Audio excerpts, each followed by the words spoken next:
Hello, hi, good morning, students. And all of you know that we were middle in the chapter, so today we will continue this, reading the rest of it and enjoy it. So, as I told you, I continued the story that he was looking for a Iceland. He was looking for an Iceland that was something wide, 65 kilometers, and he was uh, in distance from the Iceland. Approximately 150,000 kilometers away of it.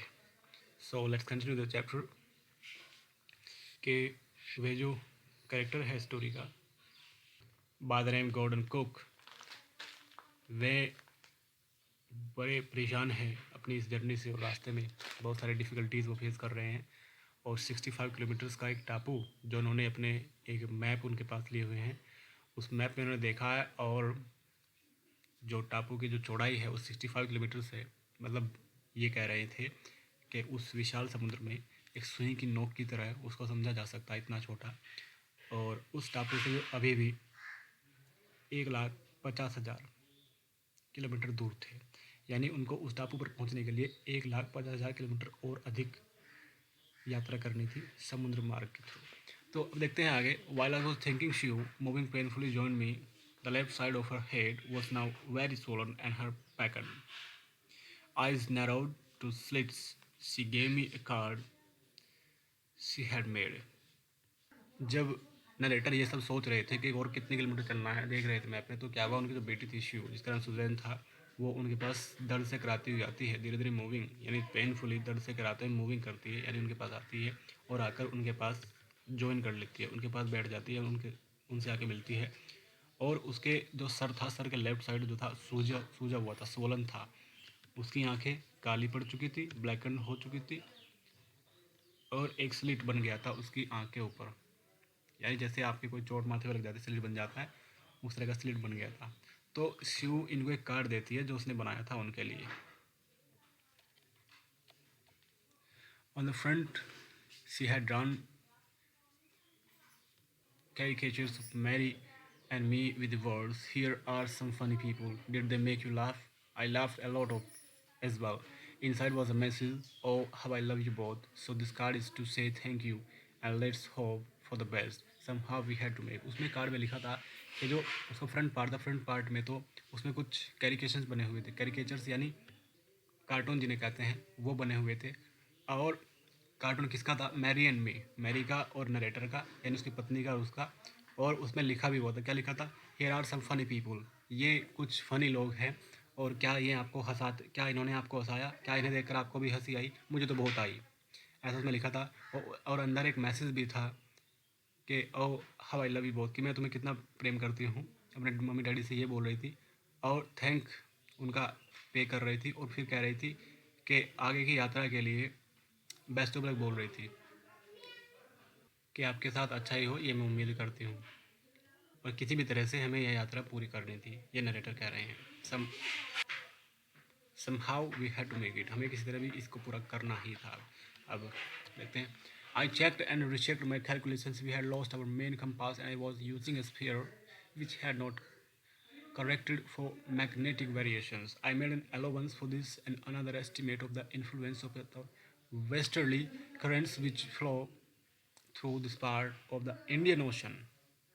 ये अपना जो इनका calculation था उसको बार बार check करते हैं यानी बार बार गणना कर रहे हैं कैलकुलेशन देख रहे हैं कि कितनी दूर और चलना है किस दिशा में जा रहे हैं ये सब और उनका जो मेन कंपास था कंपास का मतलब आपको बेटा पता होगा that tells directions in the sea जो समुद्र में आपको डायरेक्शन दिखाते हैं समुद्र में या बाहर भी कंपास का मतलब आप आजकल तो आपके फ़ोनों में भी एक एप्लीकेशन आती है कंपास नाम की आप डाउनलोड कर सकते हैं तो उसमें क्या है कि आपको जो डायरेक्शन बता देगा ये कंपास जो है इसमें जो एक निडल होती है वो हमेशा नॉर्थ साइड की तरफ को हो जाएगी ऑटोमेटिक तो ये आपको अगर आपको एक डायरेक्शन का पता चल जाए तो फिर तीनों को तो आपको खुद ही पता चल जाएगा है ना तो इसका यही काम होता है तो इनका जो कंपास था वो ख़राब हो चुका था और उसके स्थान पर ये एक स्पेयर यूज़ कर रहे थे स्पेयर यानी अतिरिक्त एक दूसरा कंपेयर इनके पास पड़ा हुआ था वो यूज़ कर रहे थे जो अभी भी जो भी ठीक मैग्नेटिक वेरिएशंस नहीं दे रहा था उसमें भी मैग्नेटिक वेरिएशंस हो रहे थे यानी बदलाव बार बार आ रहे थे बार बार कभी उत्तर दिशा इधर बता रहा था कभी उधर बता रहा था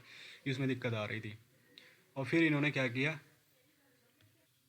और ये क्या करते हैं, ये कहते हैं कि I made an allowance for this, इसके लिए इन्होंने अलग से अलाउंस किया, यानी इसके लिए इन्होंने अलग से इंतजाम किया। किसके लिए, वो जो कंपास इनका ख़राब हो गया है, फिर उसकी जगह दूसरा स्पेयर यूज़ किया, वो स्पेयर भी इनका ख़राब हो गया है, उस स्पेयर के स्थान पर इन के लिए इन्होंने अलग से पैसा रखा, अलग से एक एक अलाउंस किया कि मैं इसको ही ठीक करवाऊँगा। और फिर दूसरा एस्टिमेट इन्होंने क्या लगाया, दूसरा एस्टिमेट इन्होंने लगाया कि रेस्टली जो वेस्टर्ली करंट्स थी, यानी धाराएं, जो पश्चिमी तरफ को धाराएं बहती है, जो कहाँ बह रही थी, जो इंडियन ओशन में बह रही थी, उनके लिए उन्होंने अनुमान लगाया कि उन धाराओं का सामना अब कैसे करना है। तो इन्होंने दो काम किए बेटा, एग्जाम में भी आते हैं कभी कभी, क्योंकि लेसन को ध्यान से सुनना चाहिए, आ जाते हैं। तो एक तो इन्होंने उस कंपास को जो इनका ख़राब हो रहा था उसके लिए इन्होंने अलग से अपना इंतज़ाम किया, अपना अलाउंस किया। और दूसरा क्या किया, दूसरा इन्होंने एक एक अनुमान लगाया, एस्टिमेट लगाया कि जो इंडियन ओशन में धाराएं बह रही थी उनको कैसे अब टैकल करना है, उनका सामना किस तरह से करना है। ये about 2 p.m. I went on deck and asked Larry to steer a course of 185 degrees. If we were lucky, I told him with a conviction I did not feel like he could expect to see the Iceland at about 5 p.m. ये क्या कहते हैं कि about 2 p.m. अवेंट to deck, ये 2 बजे के आसपास deck पर जाते हैं और फिर लैरी से कहते हैं कि भैया जहाज़ को जो है ना 185 डिग्री पर चलाओ। और कहते हैं कि इफ़ यू वर लकी, यदि हम किस्मत वाले हुए तो हम क्या करते हैं, हम शाम के 5 बजे तक लगभग उस टापू पर पहुंच जाएंगे। भैया इन्होंने कहा लैरी से कि लैरी भाई, लैरी और कौन थे, क्या क्या नाम था याद है ना, जो अमेरिकन इन्होंने क्रू मैन लिए थे अपने साथ, हाँ, तो उनमें से एक लैरी था। इन्होंने कहा लैरी को कि भैया एक काम करो, इसको 185 डिग्री पर चलाओ, 185 डिग्री के हिसाब से चलाओ, और यदि हम लकी हुए, यदि हमारी किस्मत सही हुई, मुझे तो ऐसा नहीं लगता कि किस्मत सही है, तो लगभग शाम के 5 बजे तक हम टापू पर होंगे। Then with a heavy heart here. Then with a heavy heart I went below, climbed on my bunk and amazingly dazed off. When I woke it was 6 p.m. and growing dark. I knew we must have missed the Iceland, and with the sail we had left we couldn't hope to beat back into the westerly winds. फिर ये कहते हैं then with a heavy heart, with a heavy heart का मतलब है कि भारी मन से, कि मतलब मन तो नहीं कर रहा लेकिन फिर भी ये नीचे चले जाते हैं और ये अपने बंक पे चढ़ते हैं। और अमेजिंगली इनको हैरानी हुई कि डोज ऑफ का मतलब होता है स्लेप्ट, ये सो गए। और जब ये जागे तो शाम के 6 बज चुके थे और इनकी आँख अचानक खुली और काफ़ी अंधेरा हो गया था, एंड गोइंग डार्क, काफ़ी अंधेरा हो रहा था। और इन्होंने ये समझ गए, I knew we must have missed the island, कि इन्होंने जो आइसलैंड था वो मिस कर दिया, इन्होंने टापू पीछे छोड़ दिया है। और ये अब सोच रहे थे कि and with the sail we had left we couldn't hope to beat back into the westerly winds, ये अब सोच रहे हैं कि यार अब हम पीछे फिर उससे उन पश्चिमी हवाओं में कैसे वापस जाएंगे, क्योंकि हवाएं जो हैं इधर की चल रही थी जिधर को ये आ रहे थे। और ये सोच रहे कि हमें रुकना था उस टापू पे और टापू से हम निकल गए आगे, अब वापस जाएंगे तो उन हवाओं के विपरीत हमें चलना पड़ेगा। और इतना तो आपको पता है इनकी नाव भी कैसी हो रही है, वापस कैसे जाएंगे, अब ये सोच रहे हैं। अब आगे देखते हैं, at that moment I tousled head appeared by my bunk. Can I have a hug? Jonathan asked. Sue was right behind him. Why am I getting a hug now? I asked. Because you are the best daddy in the whole world and the best captain, my son replied. तो फिर क्या हुआ कि जब मैं ये सब सोच रहा था तो उसी टाइम क्या होता है, इट टाउस्ल्ड हेड, टाउस्ल्ड हेड का मतलब होता है कि एक ऐसा आदमी जिसके बाल बिखरे बिखरे हुए पड़े हो, बाल ऐसे ही हो उसके, यानी खुले बालों वाला एक, इसको एक सिर दिखाई दिया, है ना, जिसके बाल खुले थे, एक साथ आदमी दिखाई दिया। अपियर्ड बाय माई बंक, उसके यानी बंक यानी बिस्तर के पास में। फिर उसने कहा, जो वो खुले बालों वाली थी, उसने कहा कैन आई हैव ए हग, क्या मैं हग कर सकती हूँ आपको। तो वो कौन थी, Jonathan. Jonathan asked, she was right behind him, यानी जोनाथन ने कहा, यानी उसके बेटे जोनाथन के भी बाल बड़े बड़े होंगे शायद, और सीओ भी उसके पीछे थी, सीओ उसके पीछे थी। ये दोनों बच्चे कह रहे हैं कि हम आपको हक कर सकते हैं डैडी। तो इन्होंने कर लिया। फिर डैडी पूछते हैं वाई एम आई गेटिंग हक राइट नाउ, कि अब आप मुझे हक क्यों कर रहे हैं, मैं हक क्यों किया जा रहा हूँ आपके द्वारा। तो वो कहते हैं कि because you are best daddy in the whole world, कि आप ना दुनिया के सबसे बेस्ट डैडी हो और बेस्ट कैप्टन भी हो। उसके बेटे ने कहा, not daddy John, I am afraid. Not daddy, John. तो फिर ये नरेटर कहते हैं कि डैडी नहीं, जॉन है सबसे अच्छा कैप्टन, नॉट डैडी, फिर कोमा है देखो, फिर जॉन, देखो नॉट डैडी, फिर कोमा, फिर जॉन। फिर उन्होंने रिप्लाई दिया कि डैडी नहीं, जॉन है बेटा सबसे ज़्यादा अच्छा कैप्टन। तो जॉन कौन है, यानी अपने बेटे को ही वापस कह दिया। Why you must be sad Sue, in a matter of fact voice you found the island, what I shouted it's out there in front of us, they chorused. ये थोड़ा सा गलत भूल गया है, कोरस्ड है, chorused, as big as battleship. तो ये क्या देखते हैं, you must be sad you in matter of fact,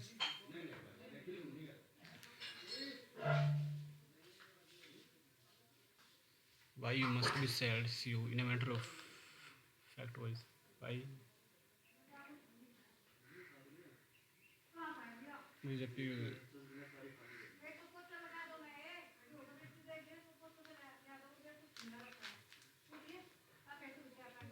ये पीछे से आवाज़ आ रही थी, सो मैंने माइक ऐसे ही छोड़ दिया था।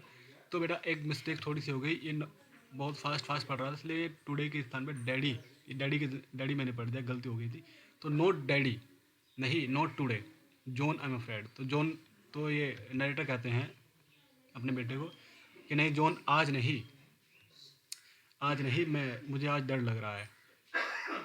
उसके बाद ये मैंने पढ़ दिया, अब बताता हूँ। Why you must be sad Sue, in a matter of fact voice you found the island. तो बच्चे कहते हैं, जब वो डैडी कहता है कि बेटा आज मैं इतना मतलब मुझे इतना बड़ा कैप्टन मत कहो, मैं बेस्ट नहीं हूँ। तो बच्चे कहते हैं कि क्यों ना कहें, वाई यू मस्ट बी, आपको क्यों नहीं होना चाहिए बेस्ट। और स्यू कहती है कि आपने डैडी आइसलैंड ढूंढ लिया है, ये जिसको सोच रहा था कि टापू मैंने पीछे, शायद हम पीछे छोड़ आए हैं मेरे सोने की वजह से, तो वो उनके सामने था। तो बच्ची कहती है कि आपने टापू ढूंढ लिया है, वॉट आई शाउटेड, ये हैरानी में चिल्लाते हैं और कहते हैं कि it's out there in front of us, या तो हमारे सामने है, ये हमारे सामने था। उन सब ने कोरस किया, यानी एक साथ कहा, जैसे आप प्रेयर स्कूल में करते हो, आप कोरस में उसको गाते हो। तो इन्होंने कोरस किया, ये सब एक साथ बोले कि हमारे सामने टापू है, और कितना, as big as battleship, इतना बड़ा जितना कि बैटल शिप होता है, ऐसा जहाज जिससे युद्ध लड़ा जाता हो, कि एक युद्ध के जहाज के जितना बड़ा टापू है डैडी, हमारे सामने आ गया है। I rushed on deck and gazed with relief at the stark outline of Ile Amsterdam. It was only a bleak piece of volcanic rock with little vegetation, the most beautiful island in the world. इन्होंने क्या किया, आयरस्ट on deck, ये deck की तरफ को भागे, and gauge with relief, और इन्होंने गेज किया यानी दृष्टि डाली, गेज में दृष्टि डाली यानी देखा, look at the stark outline of Ile Amsterdam. क्या इले एम्स्टर्डम कौन है, इन्होंने इले एम्स्टर्डम की आउटलाइन देखी। तो याद है जब इन्होंने दो टापू के नाम लिए थे, उनमें से इन्होंने कहा था कि इले एम्स्टर्डम हमारे बिल्कुल पास है, तो उस पर चलते हैं, जो कि 65 किलोमीटर वाइड था, याद आ गया कुछ। तो इले एम्स्टर्डम की इन्होंने बाहरी सीमा एक चैन के सांस लेते हुए देखी, कहाँ पे जाके, ऊपर डेक पे जाके, जो क्या था, it was only a bleak piece, ये जो एक काली चट्टान थी, काली चट्टान का एक टुकड़ा था, ये काली चट्टान का एक टुकड़ा था, जो कि जिसमें थोड़ी बहुत ही वेजिटेशन यानी थोड़ी बहुत ही वनस्पतियाँ भी थी। वेजिटेशन यानी उसमें कुछ, यानी घास फूस भी खड़े हुए थे, यानी हरा भरा था काफ़ी। और फिर क्या था, द मोस्ट ब्यूटीफुल आइसलैंड, वो ये संसार का सबसे खूबसूरत टापू, ये इन्होंने इसको कहा, ये कह रहे हैं। Next, we anchored offshore for the night, and the next morning all 28 inhabitants of the island cheered us as they helped us ashore. तो ये कह रहे हैं वी एंकर्ड ऑफ श्योर, यानी रात के लिए इन्होंने क्या किया, एंकर को ऑफ शोर कर दिया। जहाज का एंकर होता है, तो जब लंगर डाल देते हैं तो फिर वो नहीं चलेगा, यानी जैसे आपने देखा होगा जहाज रस्से से बंधा रहता है, उसको वो वाला लंगर इन्होंने डाल दिया। तो इन्होंने उस रात को वहीं रुकने के लिए लंगर डाला, और फिर नेक्स्ट मॉर्निंग क्या हुआ, जो ऑल इनहेबिटेंट्स थे, इनहेबिटेंट्स किसे कहते हैं पता है ना, जो कहीं पर रहते हैं, हु लिव समवेयर, है ना। So he or she is the inhabitant of the area, जिस एरिया में जो भी व्यक्ति रहता है वो उस एरिया क्या होता है, इनहेबिटेंट यानी निवासी होता है। तो उस टापू के 28 जो इनहेबिटेंट थे, 28 जो निवासी थे, उन्होंने क्या किया, इनका चीयर किया, cheered as they helped us ashore, उन्होंने उस किनारे पर, उस एश्योर पर इनकी सहायता की कैसे, चीयरफुली यानी पूरा पूरी खुशी के साथ की। फिर देखते हैं, with land under my feet again, my thoughts were full of Larry and Harvey, cheerful and optimistic under the direst stress, and of Mary who stayed at the wheel for all those crucial hours.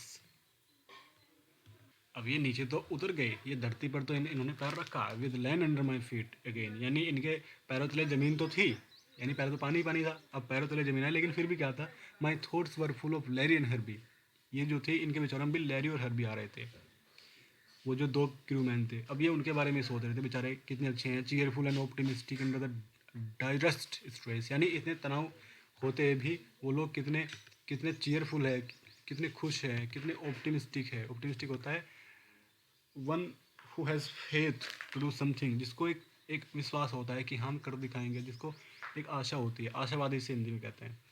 तो Larry और हर्बी आशावादी थे, खुश थे, bad से bad situation में भी, तो उनके बारे में ये सोच रहे थे। एंड मैरी, और मैरी के बारे में सोच रहे थे, who stayed at the wheel for all those crucial hours, crucial कहते हैं क्रूअल, बैड, डिफ़िकल्ट, तो जो इन डिफ़िकल्ट सिचुएशन में पहिए को संभाली रही, उस मैरी के भी बारे में ये सोच रहे हैं धरती पर उतरने के बाद। किसके बारे में सोच रहे हैं? अपनी पत्नी मैरी के, लैरी और हार्बी के बारे में सोच रहे हैं जिन्होंने इतनी सहायता की, इतना साथ दिया। Most of all I thought of A 7-year-old girl who did not want us to worry about a head injury, which subsequently took 6 minor operations to remove a recurring blood clot between skin and skull, and of a 6-year-old boy who was not afraid to die. वो सबसे ज़्यादा ये किसके बारे में सोच रहे हैं? सबसे ज़्यादा ये सोच रहे हैं, most of all I thought of a 7-year-old girl, सबसे ज़्यादा एक 7 साल की बच्ची के बारे में ये सोच रहे हैं, जो who did not want us to worry about head injury, जो बच्ची कहती है कि जिसके सर में चोट लगने के बाद भी वो कहती है कि डैडी मेरे सर में लगी चोट की चिंता मत करो, आगे बढ़ो। जिस चोट का क्या हुआ, सब्सिक्वेंटली टुक 6 माइनर ऑपरेशन, जिसके बाद में 6 छोटे छोटे ऑपरेशन भी करवाने पड़े उस चोट को ठीक करने के लिए। ऐसी चोट लगी थी, लेकिन बच्ची ने फिर भी क्या कहा कि नहीं, कोई बात नहीं, आप डैडी जारी रखो अपनी यात्रा, मुझे कुछ नहीं हुआ, मैं ठीक हूँ। और ऑपरेशन किस चीज़ के? जिसमें एक ब्लड क्लॉट हो गया था बिटवीन स्किन एंड स्कल, जो जैसे खोपड़ी के बीच खून जम जाता है, खोपड़ी और त्वचा के बीच खून के क्लॉट बन गए थे, उसके 6 ऑपरेशन कराए। जब भी बच्ची ने दिक्कत नहीं मानी, बच्ची ने कहा कि कोई नहीं डैडी, आप यात्रा जारी रखो। And of a 6-year-old boy who was not afraid to die, और वो सोच रहे थे एक 6 साल के उस लड़के के बारे में जो मरने से नहीं डरता। और यही सोचते हुए, ये सब कहते हुए एक कहानी, ये इस स्टोरी का एंड करते हैं। So this story was an adventures, ये एक एडवेंचर था। जैसे एडवेंचर होता है, साहसिक कार्य होते हैं कि लोग मतलब किसी काम को जाते हैं, उसको अंजाम देते हैं और इतनी डिफ़िकल्टीज आते हैं, फेस करते हैं, फिर भी वो कर दिखाते हैं, तो ये एडवेंचर्स होते हैं। कुछ तो some of you was may be found of adventures, के आप में से कुछ कुछ बच्चे, कुछ बच्चियाँ एडवेंचर के शौकीन होंगे, कुछ तो एडवेंचर्स की फिल्में भी देखते होंगे, और जिनको एडवेंचर्स पसंद होता है वो तो इस कहानी को बड़ा ही लाइक करेगा, और आई होप कि वो उसके जो क्वेश्चन आंसर है वो भी अच्छे से सोल्व कर पाएगा एग्ज़ाम में। तो सभी को ये स्टोरी पसंद आई होगी, आई होप। सो कंटिन्यू रखिए और पढ़ते रहिए, and your question answer will be send to you dears. So keep continue and keep studying. Thank you very much, and bye to all of you now. Stay safe.